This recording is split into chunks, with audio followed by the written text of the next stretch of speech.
Have you ever trusted someone with all your heart, only to realize they were never really holding it? My name is Anna. I'm 30 years old, and this is not a story I ever thought I would tell. Not to anyone, not even to myself, but sometimes the only way to heal is to face the pain. So, let me begin. I met Lily when I was 13. We sat next to each other on the first day of high school. She wore pink glasses and laughed like the world was still kind. I was the quiet girl with a notebook full of poems. Somehow we clicked. We grew up like sisters, shared clothes, secrets, dreams, even heartbreaks.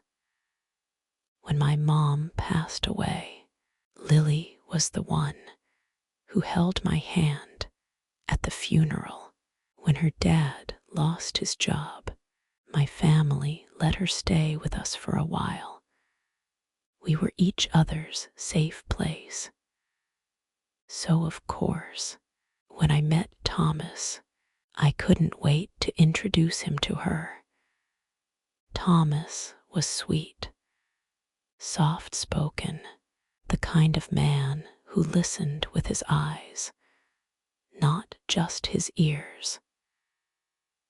He was 2 years older, worked in architecture, and loved jazz, rainy mornings, and homemade coffee.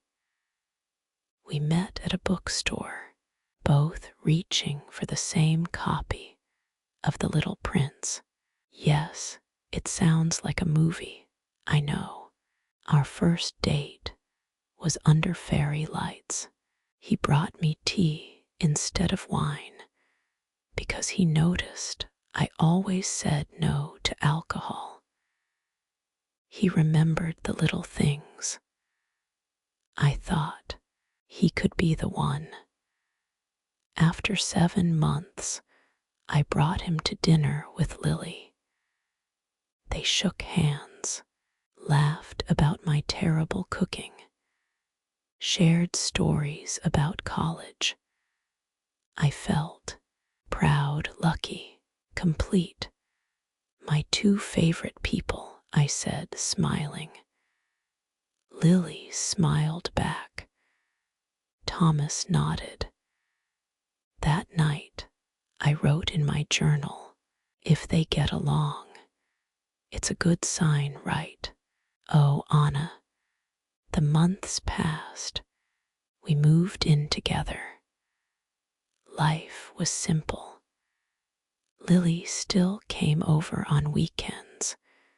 We watched movies, cooked pasta, played board games.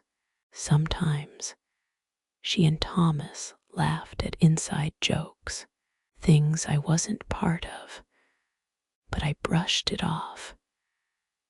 They're just friends, I told myself. They're both funny.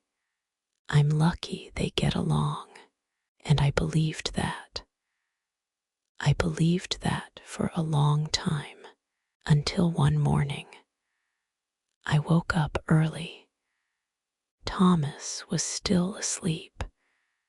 I reached for his phone, not to snoop, just to check the time.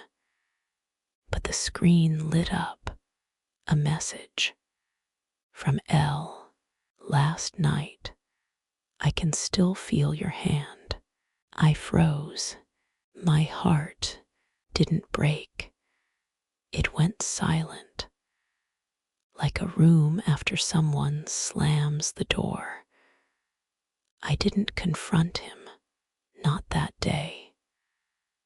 I went into the shower, turned on the water, and cried so quietly I couldn't even hear myself. That night, I messaged Lily. "Hey, wanna come over this weekend?" She replied, "Of course, can't wait." Saturday came. I cooked pasta, lit candles, put on soft music, just like the old days.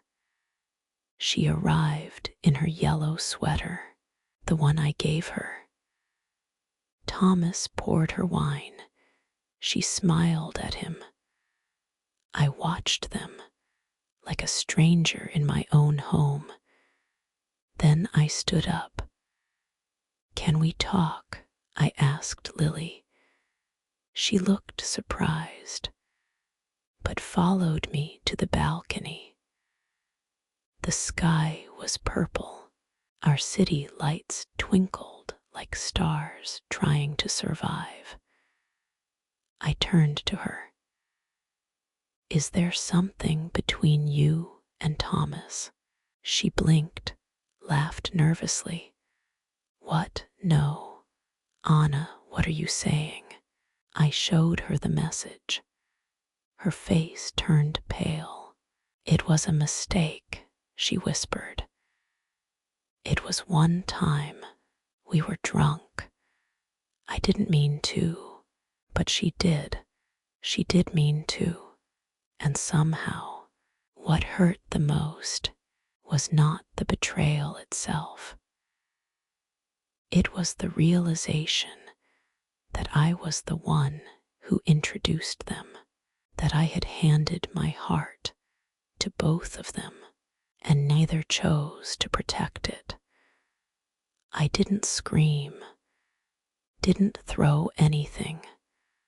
I just said, "You can finish the wine.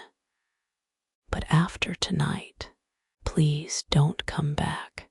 Thomas confessed everything that night, said it started 3 months ago, said he didn't mean for it to happen, said all the usual things.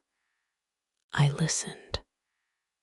Then I packed a bag and left. Not just the apartment, but the version of myself that thought love meant holding on, even when it hurt. I moved in with my aunt for a while, got a new job, started therapy, started writing again. I even joined a local English conversation group just to feel connected again. Every evening, I took long walks, alone but free. 1 year later, I'm still healing. There are days I miss them, not as they were, but as I thought they were. But you know what? I'm no longer ashamed of what happened, because betrayal says more about the betrayer than the betrayed. And trust, it's not a weakness. It's a mirror that shows us who people really are. So if you're listening to this and you've been hurt, lied to, left behind, please remember, you are not broken. You are not foolish. You are not alone. You are still